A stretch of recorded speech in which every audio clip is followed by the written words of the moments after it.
Hi, everybody. So you are watching the 6th or 7th version of a episode about Graham Platner. And I have lots to say on that, obviously, but also equally obvious, I am not calm enough to talk about this yet in the way that I want to be presenting myself on YouTube. So all I will say is this. I completely believe his accuser. And if you don't know what I'm talking about, Politico had a story last night or yesterday, that he's been credibly accused of, I'll say, attacking his ex-girlfriend. I mean, the word that many YouTubers call grape, but I don't call it grape because I think it's silly. But he attacked an ex-girlfriend, and it's very credible. I don't even want to get into, all the reasons I believe it, because it's just obvious, and it's annoying that we constantly have to always tease apart whether stuff is true or false.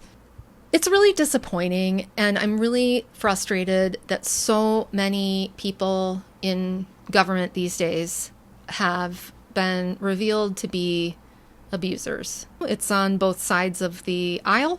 I think it might be related to the kind of people that are drawn to our politics, and I think we really need to have a conversation about that. I think we need to have a conversation about the type of media we consume, the type of people who run for office, the type of people who are dissuaded from running for office.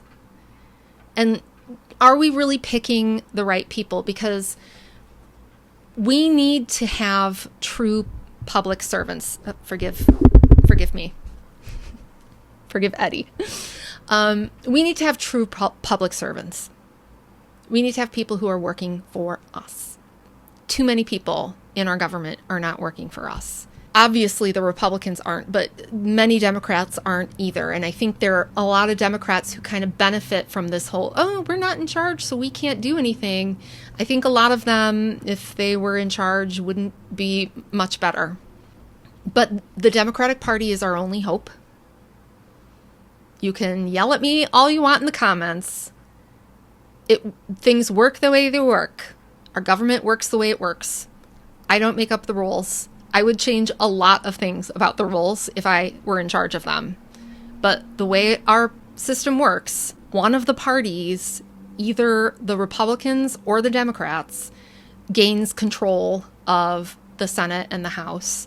And that's a fact. And so sometimes that means we are faced with the awful choice of having to vote for somebody that either we're not excited about or that we are actively opposed to, because the other candidate is not only worse, but they are going to continue to empower Donald Trump in his absolute wreckage of our democracy.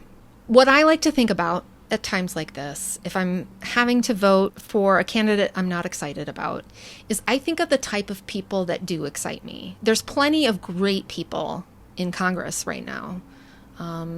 There are great senators. None of those people will ever be able to be in charge of a committee if they are not in power. In other words, if the Democrats gain power, Democrats will be in charge of things like oversight and appropriations. Suddenly, we will have a lot more say in what happens when we need to investigate corruption or reallocate our budget so that it's morally defensible. None of that stuff happens if we aren't in control. We, the Democratic Party, are not in control. And so it is what it is. But we need more people who see themselves as public servants, true public servants.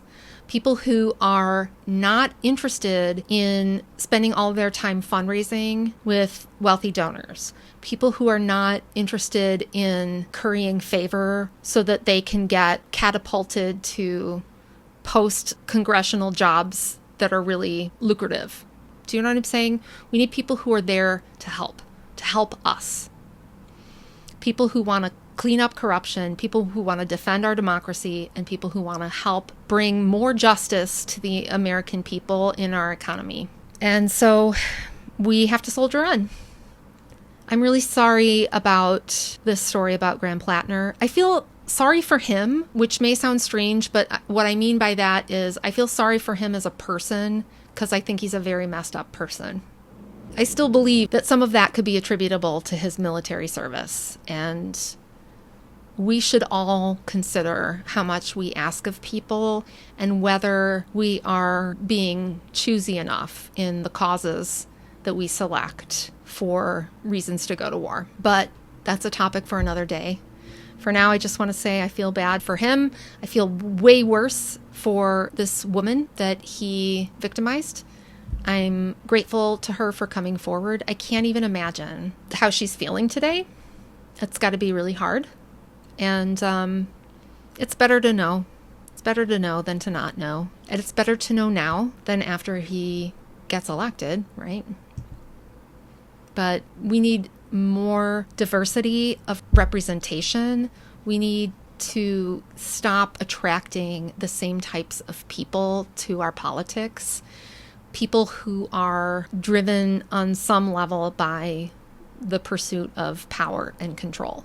I really am sorry. I'm so salty and that this is such a bummer of an episode, but I just couldn't get it together. I really tried. I did. I tried to make this cohesive. I tried to make it kind of funny.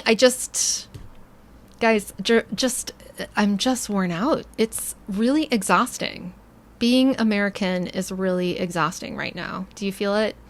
But I'm still determined to win in November for the Democratic Party to take back the House and hopefully the Senate still. We have to keep pressing on. We don't have a choice. The stakes are too high. So next time I'll be more amusing, I promise. Catch you later, Patriots.